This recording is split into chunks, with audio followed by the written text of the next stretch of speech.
The morning call begins right now, a journey back to a painful past in the Gambia, where investigations will begin this Monday on the abuses committed under former President Yahya Jammeh. All eyes will be focused on the Truth, Reconciliation and Reparations Commission, which has been charged with documenting human rights abuse under Jammeh's two-decade rule. Authorities in the country believe the process will offer justice to the victims and hopefully heal the wounds of a past many would want to forget. Yahya Jammeh's administration has largely been accused of rights abuses, torture and disappearance of persons in detention. Well, indeed, Lynette, I would like to add to the point that the 11 Gambian commissioners will be sworn in this morning after a long process of consultation with civil society and local communities. These commissioners will have 2 years to investigate the entire period of Yahya Jammeh's reign from the coup d'etat of July 1994 until the departure of the former leader in January 2017, a work based on the collection of testimonies and public hearings for certain key issues. Understand what Gambians should be expecting starting this Monday. Our correspondent in the Gambia spoke to Musa Ba, an activist and writer based in the capital, Banjul.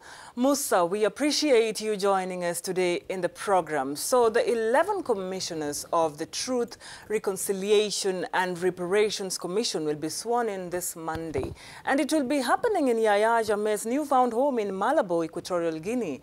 Does it mean that does it really mean that much for the Gambian population to see this commission officially launched?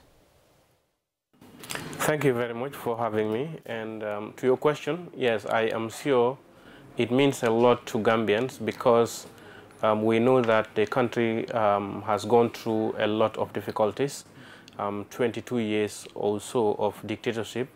Now that we have defeated dictatorship and installed a democracy, it would be welcome news to most Gambians to have the Truth, Reconciliation and Reparation Commission being launched on Monday, the 15th. I think everyone will be happy that it is happening, yes.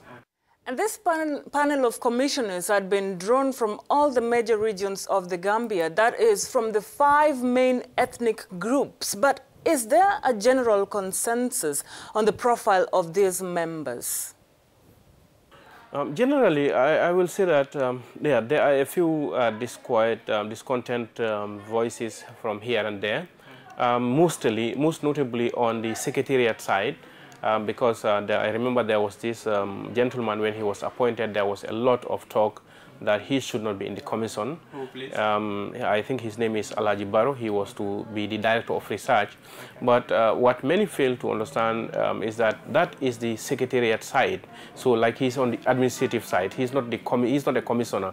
So it cannot affect that work. On the commissioners, I think generally people accept that they are qualified, because even those who are raising concerns, they did not officially channel this to say that we are not so satisfied with so and so, so it will have no effect. I think it's fine, yes. And do Gambians have high expectations regarding this process? We have information that some are still disappointed that the members of the Jammeh administration are still in office in the governing bodies. Don't you think this might make the victims and witnesses be unwilling to testify? Yeah, that may be true, but ultimately, if you will find out that truth commissions all over the world have always had this problem, because it is the very people who live in the same society who faced the difficulties, the troubles, the trauma. So you are going to get members from the same community to serve as commissioners. So obviously, there will be hitches here and there. But generally, the country, I think the democratic situation is not perfect, but it has reached a stage where everyone will feel free to discuss their problems. Of course, there may be issues which some people in office may try to hide or put under the carpet, but those are to be expected, and the commissioners, I'm sure, will try as much as possible to ensure that everything comes out.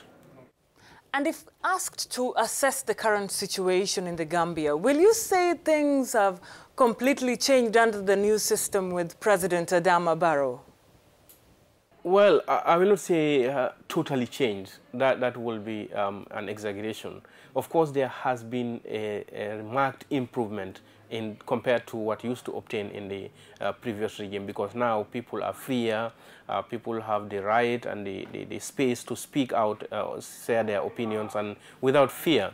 Although recently we have seen some disturbing trend here and there, where some people were arrested because of one thing or the other that they did, but otherwise, generally, no one has been arbitrarily arrested like what used to obtain during the previous regime. So I think there is an improvement, although there is still a long way to go. For example, just yesterday or the day before, we had the Justice Minister say that they will not hesitate to use the laws which were used by the previous regime to clamp down on false news, for example, fake news, you know, which is, I think, it's not very it's not democratic. So that type of thing is still there. And the laws which were used by the previous regime to clamp down on information, to clamp down on people to share their opinions, are still in the Constitution. So the government can change any day and start using those laws. So long as those laws are not repealed, there's still a long way to go.